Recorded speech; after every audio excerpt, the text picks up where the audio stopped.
Tales de Mileto dá o primeiro passo do ato filosófico no Ocidente. Ele, em verdade, procura o arqué, a origem de todas as coisas, e afasta-se-á paulatinamente, talvez de forma homeopática, da concepção da visão dos gregos voltadas para o politeísmo e divindade. Um dos deuses era Hermes. Hermes, por sua vez, era o homem-deus, ou deus-homem, no qual levava as mensagens, interpretando-as e pondo-as dentro de uma análise para que todos soubessem e tivessem plenitude e de forma do ISO da totalidade da comunicação. Hoje existe uma ciência cuja denominação é hermenêutica. A hermenêutica é o ato de interpretar. Ela, em verdade, a priori, era feito nos clássicos teológicos, abordando só a concepção dos dogmas de fé. A posteriori, ela adentra no ato filosófico, servindo do balizamento da crítica radical, rigorosa, de conjunta, e que faz com que possamos observar os textos, a fala e tudo aquilo que está imbuído em proximidade a essa ciência denominada de hermenêutica, seja a semiótica, seja a semântica, seja a comunicação de uma forma global. Então, aqui estamos a falar, aqui e agora, de forma bem gestáltica e búdica, com Taurino, doutor Taurino, este homem que é versátil em diversos saberes, direito, hermenêutica, antropologia, criminologia, e ele nos irá falar sobre a abrangência do ato de comunicar, o processo subliminar que existe na palavra, que existe no homem, que existe no universo. É a ontologia, ou concepções metafísicas sendo vistas no mundo empírico. Prazer em tê-lo aqui, Taurino. O prazer é todo meu, Zé Augusto. E já falando um pouco sobre essa questão da hermenêutica, é muito importante nós termos em mira a compreensão de que o homem é um ser de pensamento, sentimento e ação. Dessa forma, para vestir a compreensão, é preciso pensar, sentir e agir de modo coerente. É interessante essa visão sua, Taurino. Você que é um hermeneuta, um estudioso da numerologia, um tarólogo, uma pessoa que tem uma formação explícita na área de direito, porque ela é acadêmica, e é autodidata em diversos outros saberes tácitos, não escritos, né?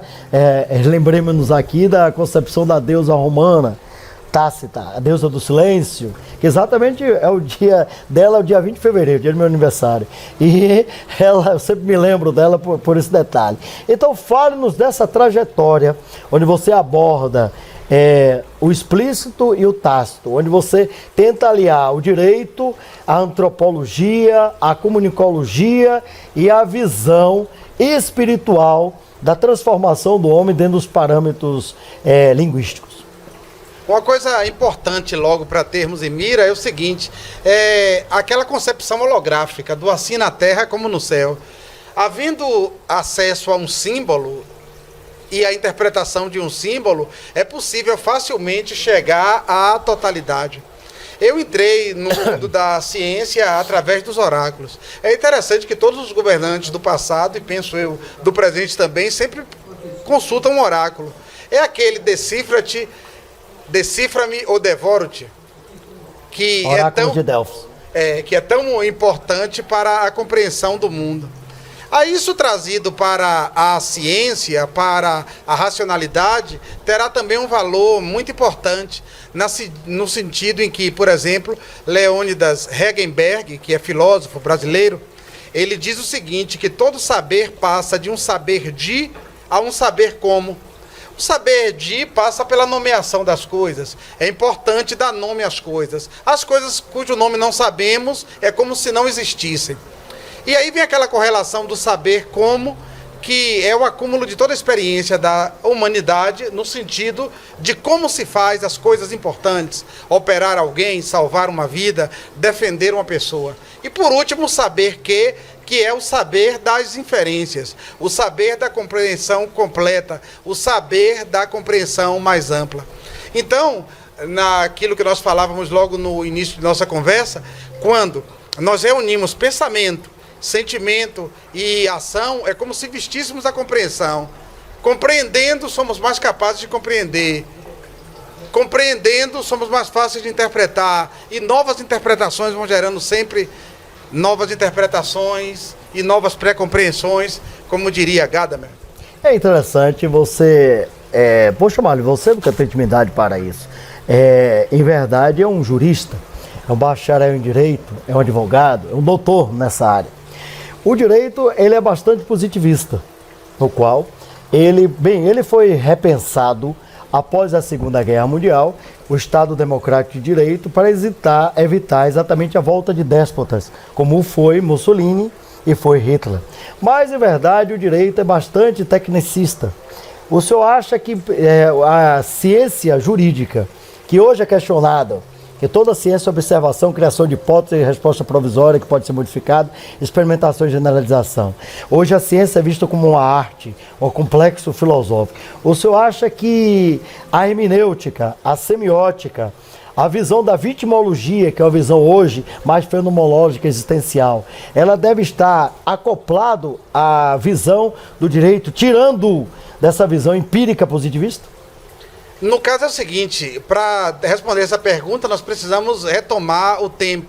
No passado, tudo estava unido, ou seja, tudo passava por um holismo. O sacerdote, visão paideia, o jurista, o ser humano de um modo geral, todos estavam convivendo no mesmo mundo. E isso dava uma visão tranquila à época, porque todos de qualquer modo estavam ligados pela consanguinidade, ligados pela parentela. Aí o que acontece? Com a evolução do tempo, percebe-se que o poder, na forma de conhecimento, sempre se acumula junto a quem é parente do pajé, é parente do cacique. E aí a sociedade vai reclamando cada vez mais um direito que seja transparente, um direito que seja explícito. E aí surgem, por exemplo, as leis das 12 tábuas. É a primeira da estrutura do direito. É, a primeira na estrutura do direito. Aí surgem também as ordenações, os códigos. Agora, no momento atual, o que é que se percebe? Se uma legislação antes, ela precisaria ser ante-referenciada, hoje ela tem que ser pós-referenciada, porque a humanidade já passou por diversas experiências. Aí hoje a grande questão do direito não é nem do direito em si, mas da aplicação do direito. E nessa questão da aplicação do direito, a semiótica, a hermenêutica ajudam bastante. Pense, por exemplo, no exemplo de Sanchez-Siste, quando ele fala, por exemplo, o seguinte: nessa estação de trem não podem adentrar cães. Aí o que seriam cães? Cães seriam feras? Podem adentrar ursos, porque a lei diz que só adentrariam cães. E como é que fica, por exemplo, aquela situação do sujeito que tem o cão de guarda, ou o cão de companhia? A própria pessoa que tem deficiência visual. Que é acompanhada é míope 100%, é cego. E precisa do cachorro para conduzi-lo. Precisa de um cachorro para conduzi-lo. Então, numa sociedade complexa, todas essas questões têm que ser pensadas. E os juristas, na verdade, que pensam o direito. Ou seja, o direito como lei não dá conta do direito todo. Agora, diga-me uma coisa, essa nova visão axiológica do status quo do direito, ou seja, os valores, está na proximidade do direito costumeiro? Ou seja, os costumes fazem a definição da sociedade, porque fatos mais fatos, 3, 4 fatos gerará uma jurisprudência. Isso nós vemos em praticidade no Brasil. E quando partimos para isso, nós percebemos que essa visão positivista ela está caindo.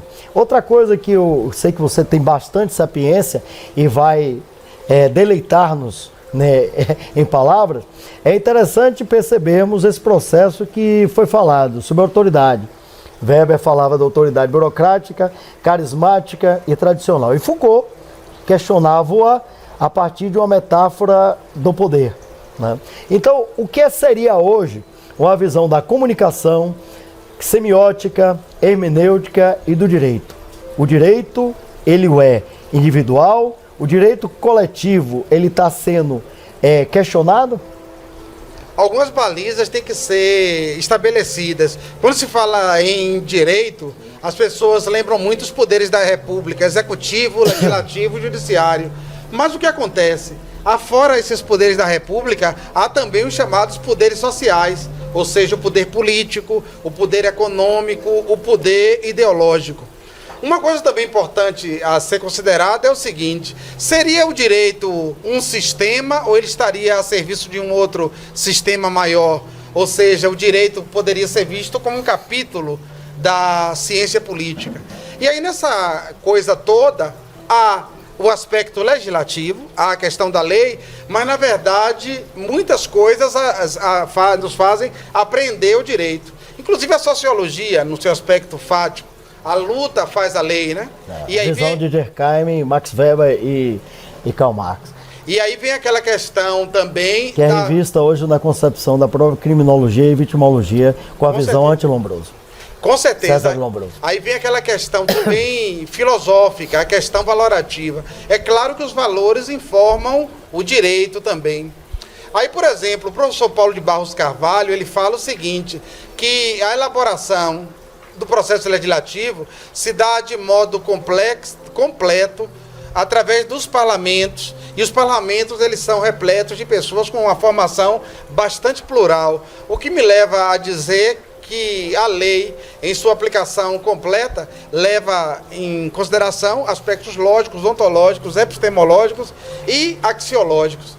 Isso explicaria, por exemplo, a pertinência de um mandato de Tiririca, por exemplo. Claro, entendi. Porque Tiririca pode não ter um domínio lógico de um português verbalização, inteligência verbal dentro da concepção de, mas pode trabalhar, de Howard Gardner, né? Mas pode trabalhar a questão valorativa. Mas tem o processo do network e a credibilidade da sociedade. A pergunta... E a força dos assessores também. Claro, isso prova o nível de capacitação dele de mente de obra para mão de obra. Porque ele tem mente de obra, ou seja, quem executa não comanda, ele sabe comandar. É o processo da mente de obra, não da mão de obra, da execução em si. É do sabido que o direito, ele tem sequelas ou não, mas sempre resultados da visão espiritual.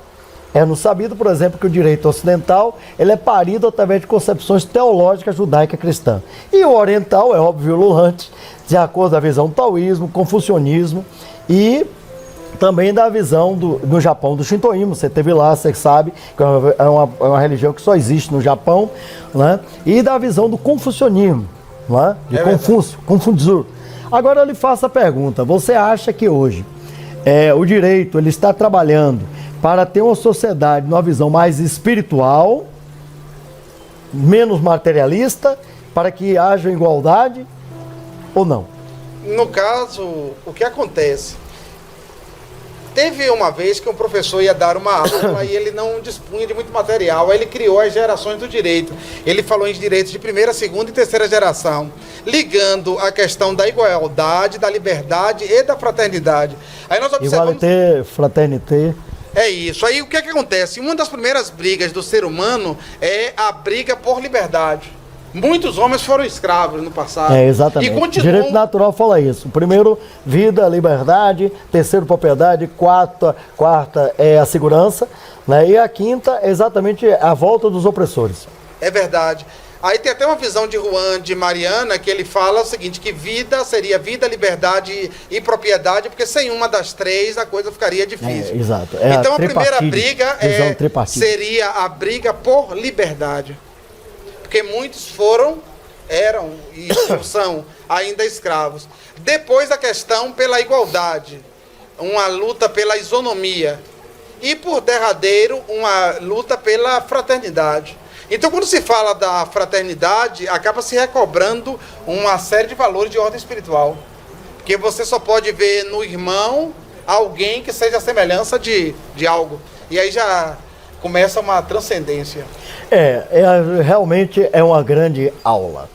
Se nós vemos a história da humanidade, vê-lo-á de várias maneiras. Pegarmos Thomas Hobbes, com Leviatã e o Cidadão, o homem nasce mal, a sociedade tem que poldá-lo e segurá-lo. que Durkheim mais à frente diz que é necessário, porque se tiver o ato anômico, né, a anomia é o esfacelamento de todo o status quo do Estado. Segundo momento, Locke, baseado também no mesmo período com Hume, Beckley, eles colocam a visão, principalmente o Locke, da necessidade do homem como tábua rasa, que fortalece a Revolução Francesa. L'état c'est moi, né? O Estado sou eu. Não. O Estado, por sua vez, são todos, porque todos os homens nascem iguais. E em 1766, aquele homem, Jean-Jacques Rousseau, que fala no contrato social em Emílio, ele cria uma visão de que o homem nasce bom, a sociedade o faz ruim. E na segunda etapa, já que a sociedade o fez ruim, ele tem que recuperá-lo. Victor Hugo que o diga, porque os clássicos dele pregam isso. Ter uma aula com o professor Taurino é algo maravilhoso. Eu aqui, por osmose, só tenho, dentro do meu popairismo intelectual, aprender. Taurino, muito obrigado. E vou aqui agradecer com um namastê.